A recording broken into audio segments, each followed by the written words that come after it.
Kalian mungkin pernah mendengar nama negara Ceko dan Slowakia.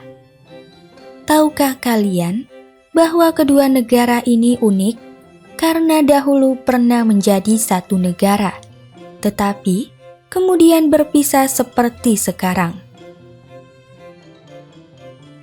Bahkan, penyatuan dan pemisahan kedua negara itu sempat terjadi beberapa kali sampai akhirnya terpisah seperti sekarang. Ketika menyatu, kedua negara tersebut membentuk satu negara bernama Cekoslowakia. Bagaimanakah proses perkembangan, persatuan, dan pemisahan dua negara tersebut? Ceko dan Slowakia memiliki sejarah panjang sebelum menjadi dua negara terpisah seperti saat ini. Kedua negara ini memiliki kesamaan asal-usul nenek moyang. Tetapi, perbedaan nasib pada masa lampau membuat keduanya memiliki latar belakang sosio-kultural yang berbeda. Meskipun terpisah seperti sekarang, tercatat bahwa Cekoslowakia adalah satu-satunya negara federal sosialis yang proses perpisahannya berlangsung damai dan tanpa kekerasan. Sejarah terbentuknya Cekoslowakia.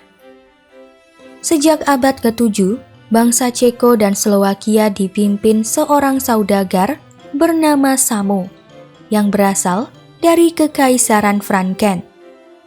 Selama kepemimpinannya, Cekoslowakia berhasil meredam invasi bangsa Turki. Sayangnya, kondisi aman tersebut tidak bertahan lama, karena Ceko dan Slowakia tercerai-berai setelah kematian Samo. Pada tahun 833, Ceko dan Slowakia kembali bersatu di bawah kepemimpinan seorang ksatria bernama Mojmir. Mojmir juga mendirikan kerajaan dan mengubah nama Cekoslowakia menjadi Kerajaan Moravia Raya, sekaligus menjadi raja pertama dari Moravia.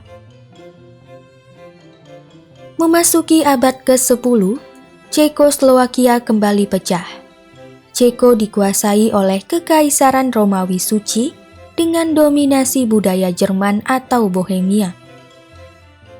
Sedangkan Slowakia dipengaruhi oleh budaya Magyar.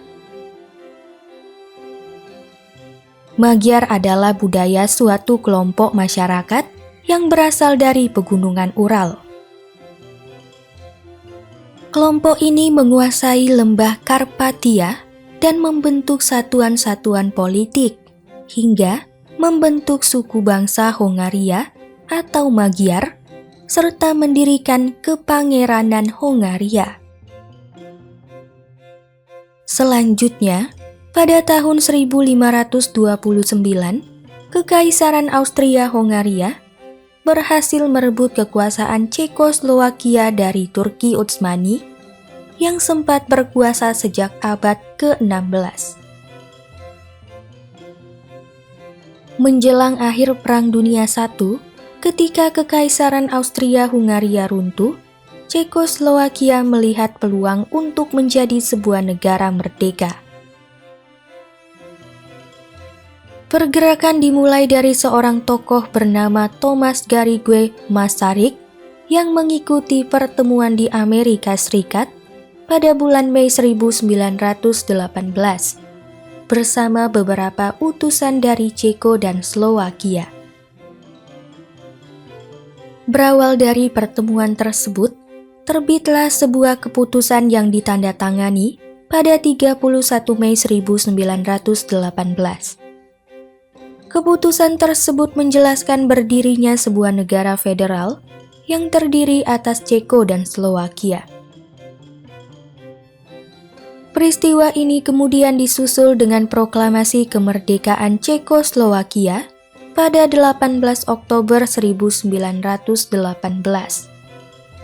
Thomas Garrigue Masaryk dipilih dan dilantik sebagai presiden pertama dari negara federal tersebut pada 14 November 1918.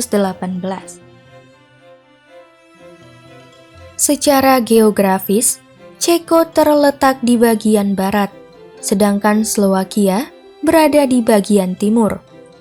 Setelah bergabung menjadi Cekoslowakia, kota di Praha di wilayah Ceko ditetapkan menjadi ibu kota negara.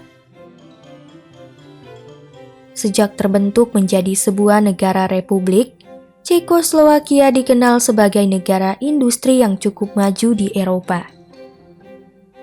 Kemajuan ini mereka capai karena pada masa kekuasaan Austria-Hongaria, Cekoslowakia dibentuk sebagai pusat industri. Salah satunya adalah industri pembuatan senjata. Dalam perjalanannya, pemerintahan federal Cekoslowakia kemudian dibubarkan pada tahun 1939 dan berubah bentuk menjadi sebuah negara kesatuan ketika Edvard Benes menggantikan Thomas Garrigue Masaryk sebagai presiden. Memasuki masa Perang Dunia II, Cekoslowakia harus menghadapi invasi Jerman. Wilayah Ceko dikuasai sepenuhnya oleh Jerman, sedangkan Slowakia menjadi negara boneka Jerman dengan kedaulatan terbatas. Artinya, meskipun berdiri sebagai negara sendiri, kekuasaan pemerintahan Slowakia bergantung pada Jerman. Situasi tersebut kembali berubah ketika Perang Dunia II berakhir dengan kekalahan Jerman. Kekosongan kekuasaan ini kemudian diisi oleh Partai Komunis Cekoslowakia. Terhitung sejak 25 Februari 1948, Partai Komunis Cekoslowakia mengambil alih kekuasaan pemerintahan. Cekoslowakia dan komunisme. Partai Komunis Cekoslowakia memiliki periode kekuasaan yang cukup panjang. Sejak mengambil alih kekuasaan pemerintahan Cekoslowakia, Partai Komunis Cekoslowakia menerapkan prinsip-prinsip komunisme sebagaimana dianut oleh negara komunis lainnya, seperti Uni Soviet dan Jerman Timur. Prinsip-prinsip yang dimaksud mencakup politik sentralistik, sistem ekonomi komunis, dan hilangnya kebebasan berpendapat atau berpolitik. Setiap orang yang tidak menyetujui kebijakan negara dianggap sebagai pembangkang. Akibatnya, selama kepemimpinan Partai Komunis Cekoslowakia, negara Cekoslowakia jauh dari prinsip demokratis. Untungnya, tidak semua pemimpin dan politikus Cekoslowakia memiliki pandangan serupa dengan penerapan komunisme Uni Soviet. Sebagai bentuk reaksi terhadap sistem komunis, masyarakat Cekoslowakia sering melakukan demonstrasi sebagai bentuk protes. Protes-protes inilah yang kemudian menimbulkan kesadaran reformasi dalam diri para pemimpin. Upaya reformasi akhirnya dimulai ketika Alexander Dubček diangkat sebagai Sekretaris Jenderal Partai Komunis Cekoslowakia. Pada tahun 1968, Alexander Dubček melakukan reformasi Cekoslowakia dengan slogan sosialisme berwajah manusiawi. Salah satu kebijakannya adalah mendorong desentralisasi ekonomi dan politik, serta menegakkan kebebasan pers, berbicara, dan bepergian. Momentum ini disebut dengan musim semi Praha. Sayangnya, reformasi ini hanya berlangsung singkat, tepatnya dari tanggal 5 Januari 1968 sampai 21 Agustus 1968. Uni Soviet dan anggota Pakta Warsawa lainnya melakukan serangan ke Cekoslowakia untuk menghentikan reformasi tersebut. Salah satu tokoh reformasi Cekoslowakia yang ditangkap dan dipenjarakan dalam penyerangan tersebut adalah Václav Havel. Václav Havel dikenal sebagai tokoh nasional yang anti-komunis dan menjunjung tinggi prinsip liberalisme. Serangan ini mengembalikan situasi Cekoslowakia sama seperti sebelum reformasi, yaitu sentralisasi ketat yang ditandai dengan pembatasan terhadap kebebasan pers, politik, dan berpendapat. Satu-satunya poin yang tersisa dari gerakan reformasi tersebut adalah desentralisasi, yaitu dengan penerapan kembali bentuk negara federal pada 27 Oktober 1968. Kursi Presiden Cekoslowakia kemudian diisi oleh Gustav Husak pada tahun 1971, yakni ketika ia diangkat sebagai Sekretaris Jenderal Partai Komunis Cekoslowakia. Seiring dengan berakhirnya kekuasaan Uni Soviet, kekuatan komunisme di Cekoslowakia pun ikut melemah. Setelah puluhan tahun berkuasa, rezim komunis di Cekoslowakia akhirnya benar-benar runtuh pada tahun 1989. Keruntuhan ini juga dipengaruhi oleh adanya demonstrasi besar-besaran pada 17 November sampai 29 Desember 1989. Aksi demonstrasi ini kemudian dinamai dengan peristiwa Beludru atau Velvet Revolution. Selain menuntut adanya revolusi dan reformasi ekonomi politik, masyarakat juga menuntut pembebasan salah satu tokoh nasional yang dipenjarakan oleh komunis, yaitu Václav Havel.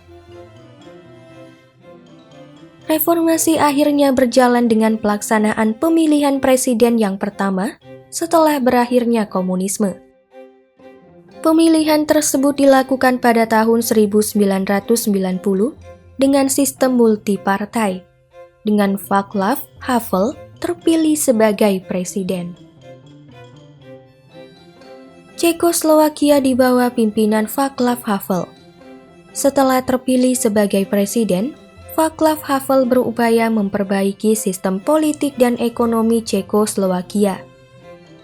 Perbaikan ini ditandai dengan pendirian berbagai macam industri dan perusahaan dengan tujuan untuk meningkatkan kekuatan ekonomi. Pada saat yang sama, muncul berbagai media sebagai dampak positif kembalinya kebebasan berpendapat. Meskipun demikian, situasi yang terus membaik tidak lantas menyurutkan konflik identitas antara dua suku bangsa besar tersebut, yaitu Ceko dan Slowakia. Ditambah lagi, kesenjangan ekonomi antara dua wilayah di negara tersebut cukup tinggi. Misalnya, pada tahun 1991, produk domestik bruto atau PDB Ceko lebih tinggi 20% daripada Slowakia. Situasi itu diperburuk dengan penghentian berbagai subsidi terkait pembangunan wilayah Slowakia. Situasi sulit inilah yang kemudian memicu lahirnya gagasan pemisahan negara, khususnya dari pihak Slowakia. Memasuki tahun 1992, utusan dari Ceko dan utusan dari Slowakia melakukan perundingan, yaitu Václav Klaus dan Vladimír Mečiar. Perundingan tersebut melahirkan dua opsi, yaitu memperkuat federasi atau mendirikan dua negara merdeka dan berdaulat. Berawal dari dua opsi tersebut, pada bulan Juli 1992, Parlemen Slowakia memutuskan untuk mendeklarasikan kemerdekaan bangsa Slowakia. Keputusan ini kemudian diikuti dengan penandatanganan perjanjian pembubaran Cekoslowakia oleh Václav Klaus dari Ceko dan Vladimir Mečiar dari Slowakia pada bulan Juli 1992 di Bratislava, ibu kota Slowakia. Keputusan pemisahan dua wilayah ini membuat Presiden Václav Havel kecewa, yang kemudian disusul dengan keputusannya untuk mengundurkan diri. Pengunduran diri Presiden Václav Havel diikuti dengan perundingan agar pemisahan dua wilayah tersebut berjalan damai. Pada November 1992, Majelis Federal mengesahkan Undang-Undang Nomor 541 tentang pembagian properti antara Ceko dan Slowakia, yang meliputi batas wilayah dan sebagainya. Pada 25 Desember 1992, Cekoslowakia resmi dibubarkan. Pembubaran berlangsung damai dan tanpa kekerasan. Meskipun sudah berpisah, hingga saat ini, hubungan kedua negara tersebut bisa dibilang cukup baik. Bahkan, industri senjata Ceko lebih unggul daripada industri senjata Slowakia. Tetapi, perbedaan tersebut tidak menimbulkan masalah atau konflik. Faktor penyebab perpecahan Ceko dengan Slowakia. Secara umum, ada 3 faktor yang melatar belakangi perpecahan Ceko dengan Slowakia, yaitu faktor internal, faktor eksternal, dan faktor khusus. Faktor internal. Pada dasarnya, Ceko dan Slowakia adalah dua negara dengan identitas dan budaya yang berbeda. Penyatuan kedua negara tersebut dilakukan oleh para penjajah, mulai dari masa Kekaisaran Austria-Hungaria hingga kekuasaan komunisme Uni Soviet. Meskipun sempat dilakukan upaya persatuan dengan membentuk negara federal, langkah tersebut tetap tidak mengurangi sentimen identitas antara kedua suku bangsa. Konflik tersebut lantas diperkuat dengan ketimpangan ekonomi yang cukup jauh, yaitu ketika Ceko jauh lebih maju daripada Slowakia. Faktor eksternal. Runtuhnya komunisme di Uni Soviet membuka kebebasan ekonomi, politik, sosial, budaya, dan kebebasan berpendapat sebagaimana yang berlaku di negara-negara demokratis dan liberal. Di bawah pengaruh Uni Soviet, Cekoslowakia terkekang dalam segala aspek kehidupan. Jadi, setelah Uni Soviet runtuh, lahirlah cita-cita untuk mewujudkan negara merdeka dengan identitas mereka sendiri. Gerakan ini kemudian diperkuat dengan kemajuan pesat ideologi liberalisme seperti di Amerika Serikat dan beberapa negara di Eropa termasuk Jerman Barat. Faktor khusus. Meskipun dua wilayah dianggap berasal dari nenek moyang yang sama, perbedaan nasib yang dilalui kedua negara tersebut telah menciptakan kesenjangan ekonomi dan sosial. Ceko yang selalu menjadi pusat kekuasaan Cekoslowakia mengalami kemajuan yang lebih tinggi daripada Slowakia. Artinya, seluruh sumber daya yang ada di dua negara itu digunakan untuk pembangunan Ceko. Akibatnya, Slowakia hanya menunggu subsidi yang berasal dari Ceko sebagai pusat kekuasaan dan pemerintahan. Situasi ini tentu saja menjadi tantangan bagi keutuhan kedua negara tersebut, karena adanya kecemburuan sosial, khususnya bagi bangsa Slowakia. Tidak mengherankan jika Slowakia kemudian menjadi pihak yang paling ingin berdiri sendiri sebagai negara merdeka dan berdaulat. Kesimpulan, Ceko dan Slowakia merupakan negara yang pernah bersatu. Sebelum berpisah sampai seperti saat ini, bentuk negara terakhirnya adalah negara federal sosialis.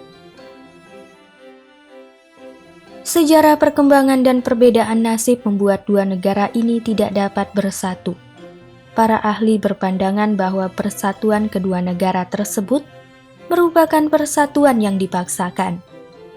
Hal ini tidak lepas dari sejarah dan latar belakang kedua negara yang berbeda. Meskipun berasal dari nenek moyang yang sama, perkembangan membuat kedua negara suku bangsa tersebut memiliki sistem sosial dan budaya yang berbeda. Kedua negara tersebut dipengaruhi oleh kebudayaan yang berbeda. Ceko dipengaruhi oleh kebudayaan Jerman, sedangkan Slowakia dipengaruhi oleh kebudayaan Magyar. Politik yang dibawa masuk oleh penjajah, dalam hal ini Kekaisaran Turki Utsmani dan Uni Soviet, memaksakan kedua negara tersebut untuk bersatu. Meskipun sempat memberi harapan ketika Uni Soviet runtuh sekaligus mengakhiri kekuasaan Partai Komunis, hal itu tetap tidak mampu menyelaraskan perbedaan yang sangat mendasar antara kedua negara. Perbedaan itu terjadi mulai dari sejarah, kebudayaan, sampai dengan sistem sosial dan politik. Kedua negara yang dipaksakan untuk bersatu tersebut kemudian melakukan perjanjian damai pada tahun 1992, sekaligus membubarkan pemerintahan federal dan memproklamasikan berdirinya dua negara mandiri bernama Ceko dan Slowakia.